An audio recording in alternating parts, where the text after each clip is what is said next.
Czy masz tak, że kiedy masz umówione spotkanie na 14, to do tej 14 w sumie nic nie zrobisz? Albo kiedy dostajesz wiadomość od kuriera, że będzie między 8 a 16, no to w sumie cały dzień tylko czekasz. Albo nakładasz na siebie taką presję, że w sumie to zaczniesz coś robić, albo zabierzesz się za coś w momencie, kiedy schudniesz, więc czekasz przez ileś miesięcy czy lat. To wszystko ładnie możemy nazwać waiting mode. I o tym w dzisiejszym filmie. Cześć, jestem Wojciech i na co dzień pracuję z kobietami, które zmagają się ze swoją relacją z jedzeniem, napadami obiadania, jedzeniem emocjonalnym i mają lub podejrzewają u siebie ADHD. Więc o co w tym wszystkim chodzi? Bo jest takie zjawisko, co ważne, ono nie jest w kategorii kryterii diagnostycznych, ale występuje. To się pojawia bardzo często, jeśli chodzi o problemy, które możemy spotkać gdzieś tam, nie wiem, na forach, czy z osobami, jak się już z nimi pracuje po prostu. To, że pojawia się problem w momencie, kiedy mamy zaplanowaną jakąś czynność, spotkanie na konkretną godzinę w ciągu dnia i nie jesteśmy w stanie zrobić nic do tego momentu. Wpadamy właśnie w taki waiting mode, stan oczekiwania.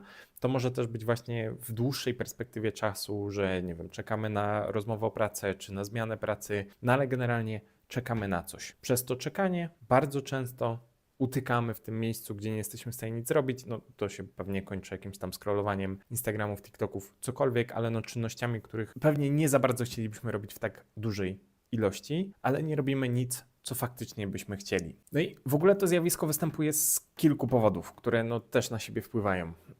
Po pierwsze, no to, że bardzo często, żeby nie powiedzieć, że zawsze praktycznie osoby z ADHD posiadają po prostu taką cechę jak time blindness, czyli średnio są w stanie ogarnąć ten czas czy przestrzeń z tym czasem, ile co zajmie, jak się w coś wkręcą. Co za tym idzie, bardzo często jest pod spodem ten lęk czy obawa, że na to spotkanie czy na jakąś tam daną rzecz się spóźnią, nie wyrobią, cokolwiek, co powoduje więcej napięcia, więc też się bardziej paraliżują w tym wszystkim. Też przez to, że pojawia się ta obawa czy napięcie, no też bardzo często ten czas jest po prostu takim czasem nie relaksu, odpoczynku, tylko tym czasem takim aktywnego czekania, tak? Znaczy właśnie takiego czekania w napięciu, żeby na pewno zdążyć, na pewno się wyrobić, zabrać się w tym konkretnym czasie za ubieranie, zbieranie i tak dalej, co znowu też dokłada więcej napięcia, emocji, a w sumie nie ma żadnego tam odpoczynku, relaksu w tym wszystkim. Co w konsekwencji daje nam właśnie te aktywności takie o niskim zaangażowaniu, o stosunkowo jakiejś tam dopaminie, czyli właśnie jakiś doom scrolling, co później znowu bardzo często powoduje jakieś dodatkowe wyrzuty sumienia, poczucie, że zmarnowało się czas, a nie zrobiło się jakichś tam rzeczy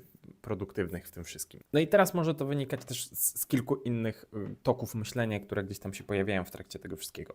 Pierwszym, no to jest ogólny deficyt dopaminy, no czym też się charakteryzuje ADHD, czyli w momencie, kiedy mamy te czynności, które moglibyśmy zrobić potencjalnie produktywne, czyli posprzątać, czy tam nie posprzątać, no to one bardzo często właśnie są niskodopaminowe i trochę możemy powiedzieć, że nie przekraczają tego progu dopaminowego, żeby wymusić tą aktywność, żebyśmy się do niej zebrali. A znowu te wysokodopaminowe możemy czuć, że nie starczy nam na nie czasu, czy że jak się wkręcimy w nie za bardzo, no to nie zdążymy na to spotkanie się przyszykować odpowiednio. Pomijając to, że i tak bardzo często w momencie, kiedy jesteśmy w doom scrollingu i tak się nie przygotujemy odpowiednio, czy nie zdążymy na nie tak, jakbyśmy chcieli, bo za późno się do tego zbierzemy, no i tak dalej. Dodatkowym elementem, który może to wszystko utrudniać, no to jest taki problem, czy dodatkowy koszt, który mają osoby z ADHD, czy ogólnie osoby neuroróżnorodne, z przełączaniem się między taskami. I teraz ktoś mógłby powiedzieć, no przecież bardzo dobrze się przełączam w momencie, kiedy się rozpraszam. Jak najbardziej. Ale tutaj chodzi o te switche takie aktywne, takie zmiany, tak? Czyli w momencie, kiedy jesteś wkręcona w coś, to ciężej ci to zakończyć, żeby zacząć robić coś innego. Dobrym przykładem może być dla niektórych pewnie kąpiel, czyli to, że umyć się jest czymś, co jest problematyczne, a z drugiej strony wyjście stamtąd też jest problematyczne. Czyli ta czynność się znowu z drugiej strony bardzo mocno przeciąga. No i to samo może być w momencie, kiedy pojawia się jakiś tam hyperfocus, czy atrakcyjność danej czynności, czy nawet poczucie to 100% albo nic. Czyli kiedy zaczniemy, nie wiem, sprzątać kuchnię, no to musimy ją posprzątać w całości, dokładnie, co wiąże się później z tym, że pojawia się problem, żeby przerwać tą czynność, no bo nie chcemy nic zostawić, co później w konsekwencji prowadzi do tego, że możemy się gdzieś spóźnić, więc tutaj pojawia się też taki problem ze zmianami tych czynności, w które się wkręcamy. No też oczywiście możemy to podrzucić tu pod kątem doom scrollingu, że bardzo często ciężko przerwać tą czynność, tak, zabrać się za coś innego. Może też być problem z tym, co wybrać, no bo jak mamy, nie wiem, godzinę, 2, 3,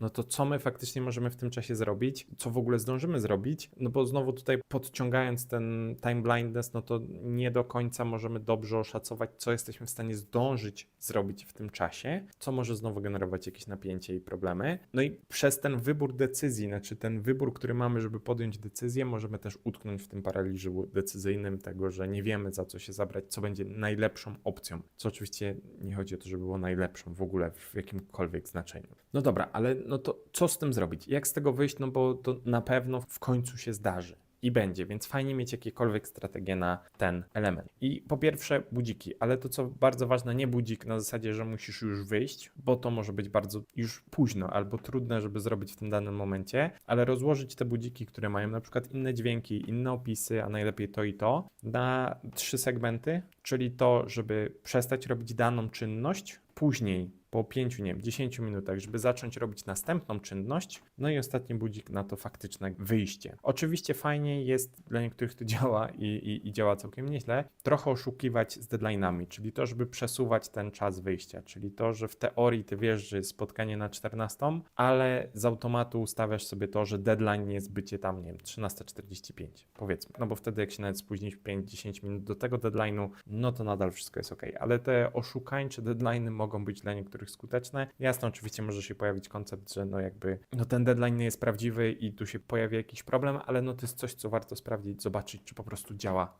u Ciebie. Drugim elementem, który może się też sprawdzić w zupełnie innych opcjach, ale tutaj jak najbardziej, czyli wizualizacja czasu, czyli to, że Ty masz na przykład na telewizorze puszczony timer, ile tego czasu masz, znaczy jak ten czas ubywa. Nie która jest godzina, tylko to, że masz, nie wiem, 15 minut do wyjścia i ten czas ubywa. No tutaj mamy ten deadline bardzo wizualny, on też bardzo dobrze zazwyczaj działa, no bo widzimy ten czas, jak on sobie upływa, ucieka i dodaje trochę, nazwijmy to, presji, a tak naprawdę też może dodawać troszeczkę dopaminy z tego, żeby się wyrobić w tym czasie, w tym deadline'ie, który sobie zarzuciliśmy. To też jest taktyka, którą możemy przerzucić na inne rzeczy, czyli to, żeby na przykład wrzucić sobie to na sprzątanie, żeby w 15 minut ogarnąć jakąś przestrzeń, no bo wtedy jest deadline, wtedy jest więcej dopaminy, łatwiej robi się czynności. I tak jak w ogóle z zaczynaniem czynności następnej, czyli powiedzmy utknęliśmy w doom scrollingu, no to fajnie jest następną czynnością zrobić coś, co będzie dopaminowe. Coś, co da nam szybką dopaminę, nie będzie oczywiście scrollowaniem, ale będzie totalnie inną rzeczą, która zacznie nam pomagać robić następne rzeczy. Przykładowo może być to właśnie ustawienie tego timera, przykładowo może być to odpalenie muzyki, założenie słuchawek, cokolwiek, ale zaprzestanie robienia tej danej czynności i od razu wrzucenie czynności, która podniesie nam poziom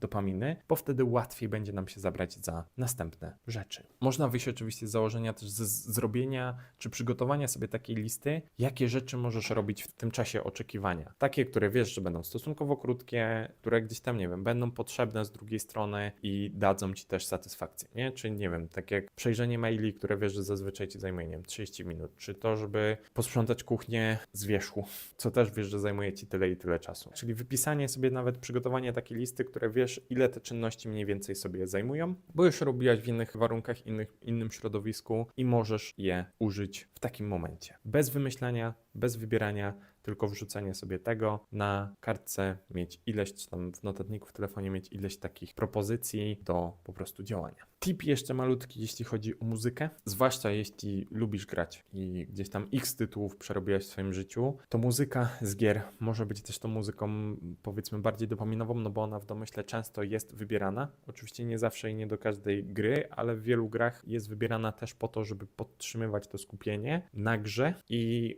to raz, a dwa może Ci się kojarzyć z dobrymi rzeczami, tak? Czyli właśnie z tą konkretną grą, z byciem kimś nawet konkretnym, czy superbohaterem, czy robieniem czegoś, co może też być raz dopaminowe, a dwa w pewien sposób wrzucać Cię w taką rolę, która będzie ułatwiała po prostu działanie. Daj koniecznie znać w komentarzu, czy Ty wpadasz w ogóle w taki tryb waiting mode, jak często Ci się zdarza i jakie Ty masz tipy w tym wszystkim, żeby z tego wyjść. Dzięki wielkie, cześć.